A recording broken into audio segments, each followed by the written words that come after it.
all of our life. Huh? We've known each other all of our life. Yeah. Yeah. 84 for me. 84 for me. Played football together, basketball together. Went with the same women, right? Well, it didn't always prove out effective. Why is that? Well, Lawrence wound up with the girl that I had at the Du Bois dance. Yeah, we went to Du Bois dance. That's a place down south here towards the Kansas line, and we was going out to get a drink, and I said, "You see those? There's a couple new ones sitting over there. Did you see them?" And he drove his car, and there was four of us went down, and we come back. Went over to see if they wanted to dance. Of course, I had to get my knees limbered, oiled up good for the dance. and then we went to take them home to Dawson, and he took Kathleen, and I took her younger sister, and the other two guys had to fight them way back home. I'm Lawrence Petrashek in Table Rock, Nebraska, and I've lived all my life around here except when I worked for United Airlines and in the service. Yeah, I'm George J. Kreifel from Table Rock, Nebraska. When I lived on the farm, and I rode a pony to school, right there sat a big barn, right there. Right where, about where that, remember when that big barn sat there? Yeah, yeah. And I'd ride old Billy in here every morning, and I'd put him in that barn. Pop would bring me in little oats to give him. And I'd walk down and go to school, and then I'd come back here and get on old Billy. And the 3 miles coming into town, I had to beat him with the stick. But boy, when you turn for home, hang on to the reins because you was going home. Yeah, Grandpa had different ones to put horses in there. I did that at times. That when the weather was nice, I rode a bicycle freshman year. And then Frank Wapata lived here. If it was muddy or bad, I rode a horse. Frank Wapata lived here. Right. No, Not Frank. John Petrashek, my grandpa. Yeah, but then it was Oh, Rudy Wapata lived Rudy after. Wapata. There you go. Yeah, Right. that's my uncle. Yeah. We had a curfew at 10 o'clock. If the coach caught us uptown here on the street at 10 o'clock at night, you didn't play football on Friday night. Yeah, they curfew and stuff. And I played center, guard, and tackle. I sat center of the bench, guarded the water jug, and tackled anybody getting a drink without permission. Undefeated my senior year, 1942. We beat towns like Pawnee City and Adams and Prue Prep. 11 man. 11-man football. Yeah. It used to be Pawnee City was our arch rival. If we beat them, we had a good year. Yeah, they're the county seat. Yeah.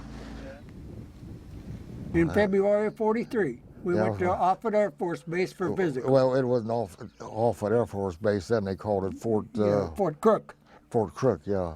I went in September, and but I was non-combatant. I got transferred to the 102nd Infantry, which was a basic training for inductees in the island. It's just like I tell them, I says, I did what I was told and went where I was told. We was all set up to set a replacement depot up in the Philippines, so we're right close to the, fighting. What this replacement depot was, they'd call, maybe they need some truck drivers this someplace, maybe New Caledonia or something, and if we had truck drivers there, well, they'd put them on a cargo ship or something, or whatever they needed for, different places, but it was a pretty good deal. I was one of the lucky ones. I got to stay there all 17 months. I was placed in 1A, of course, when the war broke out, and then I didn't get called up until they started at 26 and 25, 24, and they went back down. Anyway, when they got back down there, the 19-year-olds, they called me up. I went to the Hawaiian Islands to the replacement depot, and I joined the 7th Infantry Division there. And they took one company, 250 of us, up in the Aleutians, up to Kiska. They had a stronghold up there, and they was trying to get a air base established. And I about froze to death up there. But anyway, I got out of the Aleutians and come back down about in June, and they said that they was going to take us to Guam. So the 7th Division went to Guam, and they had already started the invasion, but they didn't have the island cleaned. So we unloaded in Guam, and I was on Guam for I think around 2 or 2.5 months. And then they loaded us up and took us to Leyte in the Philippines in October of '44. And I was on Leyte for about 6 months. And when we got that island secured, then they took us and loaded us up and took us to Okinawa. And we hit there Easter Sunday morning, April 1st. Yeah, I knew I was 14,000 miles from home and I couldn't swim that ocean. So I just sat there and just, you know, I always hated to see the sun go down, and I was just tickled to death when I saw it come up. President Roosevelt died on the 12th day of April of '45. And we got word that night up on the front lines that we had lost our president. And we were up all night. Sergeant Fountain says they're not going to do that again to us. And he said, we want the whole company to get out of their foxholes in the morning at 10 o'clock, and we're going to take that hill. Well, of course, at 10 o'clock the next morning, everybody was loaded up and we was ready to go. And the machine guns, BARs, M1s, everything. And we started up that hill, and of course they had supremacy because they had the hill, and it was just a turkey shoot. And when I got hit, out of the 15 guys in my squad, there was only 3 of us left. And when I got hit, it got all 3 of us. I never could get a hold of Dean Kohlenberg at Gothenburg.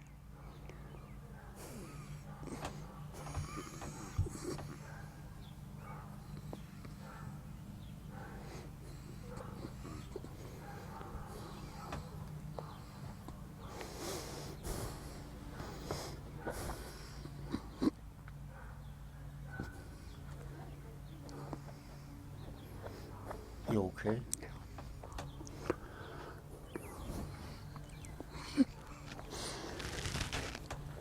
But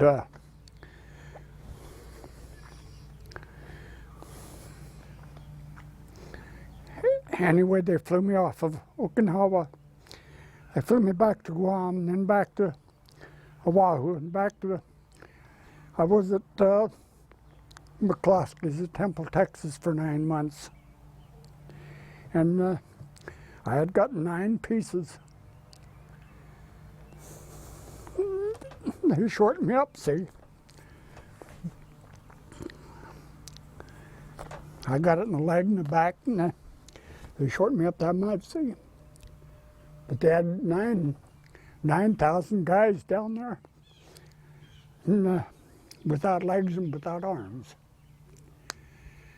And the old doc, he come in and he says, we're going to poke a needle in your toes and your fingers, and if we can get the blood to drip, we let they tied the arteries up, see. The artery was tied up right there. And that's where Shotman went through, and he said, we're gonna, if we get blood drip, well, we're gonna save them. And I said, boy, that sounds good to me. And I was down there 9 months, and they saved my arm, saved everything. A lot of guys like George were right up there in the front line and got shot up, you know. But I was one of the lucky ones. I was a support, they call it support troop. It took so many to support the one guy with the rifle. And I consider myself a lucky. I'll tell you when you're in a foxhole and you got a guy beside you and you depend on him. And then when something like this happens, it really, there's young guys, and just like Fountain, I don't know whether he got killed that day or not. But when he told us to get out of that foxhole, you're telling 250 guys, you're going to do this or you're going to do that. I can't see how President Bush could stand up there and say we're going to send these young boys over here right now to Iraq and say it's going to be hard. And then those boys get killed. How their parents take that back here in the States. I don't know how they take that. All I can say is that freedom ain't free. That's right. Freedom is not free. We was considered expendable back then. That's right. It was considered expendable, you know. I got $35 a month when I went in. And when I got sent overseas, I got a $10 raise, which was, 20% you got. well, I got $10. I Oh. got from 35 to 45. When I made PFC, I got 10 more, 55, and I thought I was the king. We got a free country yet. I can I'm the get in same. that car right there, and I can go to California tonight. Yeah. I mean, we've got a free country yet. I'm, And that's what we I fight was for. proud I served my country Damn right. for what I did. You know, You filled a position. like I say, went where they shipped me and done what I was told to do. And That's all you could do. Yeah. but it's we was just a couple of the lucky ones. We got to come home. oh, We was a couple of the lucky ones. We got to come home. yeah, I'm luckier than you. Well, we was all lucky. Anybody come home alive was lucky. I don't know. After, We always got along, didn't we, Pat? yeah, well, Never had no arguments. And they just always got along. And his dad, my dad, they was good friends and stuff, and we just got along. Well, one time we worked together, Pat. We went to Beatrice and worked for the gas company that time, remember? Yeah. We rented a house out there on West Court Street, and 4 of us was out there, and we went to work for the gas company when we first got home from the service.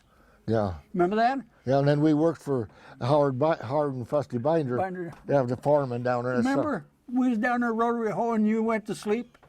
Remember? Huh?